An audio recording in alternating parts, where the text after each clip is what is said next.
घी की बात करती हूँ, यहाँ पे हम जब बात कर ही रहे हैं पूरी की और फ्राइंग की। Favourite food, one of my favourite food. जी जी।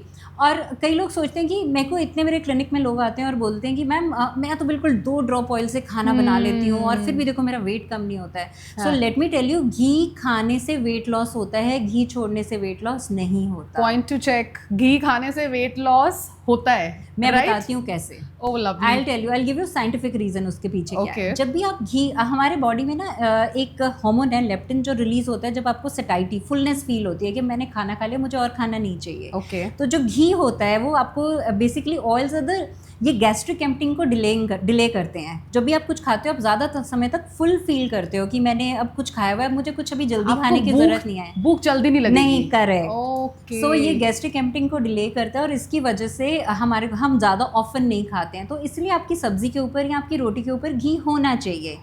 और भी एक वजह से ये आपका जो है वेट लॉस ट्रिगर करता है।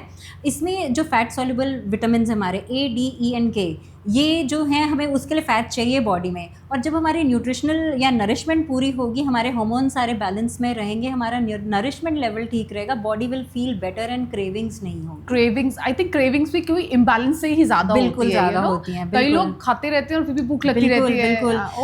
भूख का जैसे जब बात कर ही रहे हैं भूख की, तो हमारे बॉडी में 2 हार्मोन्स हैं जो भूख को कंट्रोल करते हैं। तो वो कैसे, मुंह उनका कैसे बंद करना है?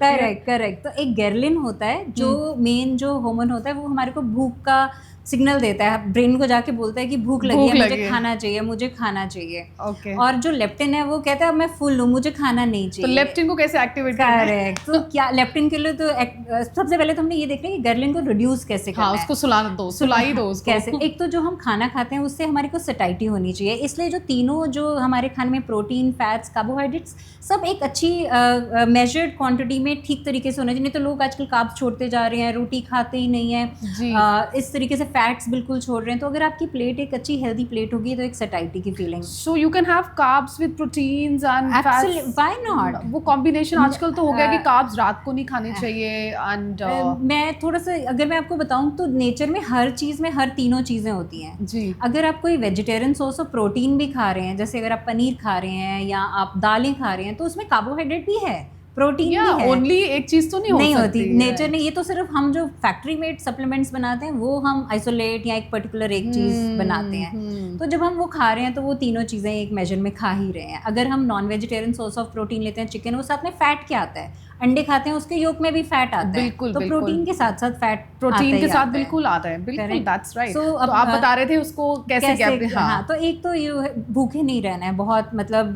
जो है खाना खाना है, सटाइटी, फुलनेस, जैसे ऑयल, जैसे मैंने घी की बात की कि रोटी पे घी लगा हो, साथ में एक पोर्शन प्रोटीन का हो, दाल हो, कुछ सब्जी हो, फाइबर हो, सारी चीज़ें आपकी डाइट में होनी। सेकंड, हमें अपनी बॉडी को एक सर्केडियम रिदम से चलाना है। भगवान ने एक रिदम बनाया है कि सुबह उठेंगे और शाम को सोएंगे जी, है ना। तो लेकिन क्या होता है कि हमारा जो गर्लिन जिसकी मैं बात करी, हमारा हार्मोन जो हंगर ट्रिगर करता है, वो रात को सबसे ज़्यादा एक्टिव होता है।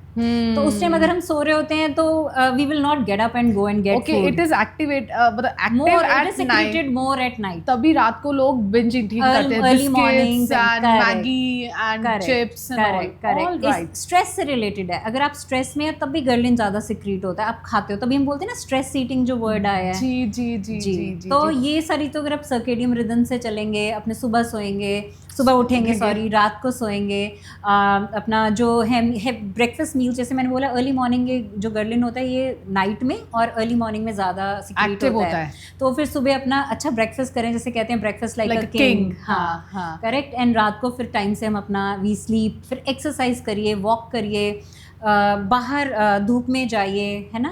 ये सारी चीज़ें जो हैं अगर आप करेंगे तो आपका गर्लिन जो सिक्रेशन तो होगी, तो natural part of the body. भूख लगेगी तो सटाइटी होगी तो लेप्टिन आएगा, तो ये आपस में सीता और गीता वाला जो है ये चलता है। All right. तो सो स्ट्रेस ईटिंग, कई लोग बोलते हैं ना, it's not just mental, it's actually physical. Of course. So what do you suggest is the right time to finish our heavy meal in the evening? It's a very controversial topic, Charu, because a lot of people these days are doing intermittent fasting in which they, you know, ये there are some people who will start at 11 and finish तो at skip ही करते हैं, उसे breakfast भी skip करते हैं आजकल तो ऑल्टरनेट डे मील भी फास्टिंग भी चल रहा है, एक दिन खाना खाते हैं, एक एक दिन दिन भूखे रहते हैं, या ओमैड भी चल रहा है, 1 मील अ डे, एक ही बार खाना खाते हैं दिन में। यस तो ये बहुत कंट्रोवर्शियल स्टेटमेंट अगर मैं कहूँगी कि जल्दी खाना खा लो या but definitely lying down on your bed and your last meal there should be a gap of 2 hours। 2 hours, हाँ, ओके तो ओके। अगर आप लास्ट मील आप दोपहर को 3 बजे खाना खा के जाके लेट जाते हैं बेड पे, तो वो that's wrong. There should be a gap of at least 2 hours because the food is still in our stomach and it is going to travel up, cause acidity and more problems. So दोपहर को जो वो nap होती है जो हमारे घरों में होती है कि जरूर लें, लेकिन इमीडिएट आप पहले 15-20 minute take a walk, Walk. Give it half an hour, and the food should never make you lethargic, the food should make you feel active.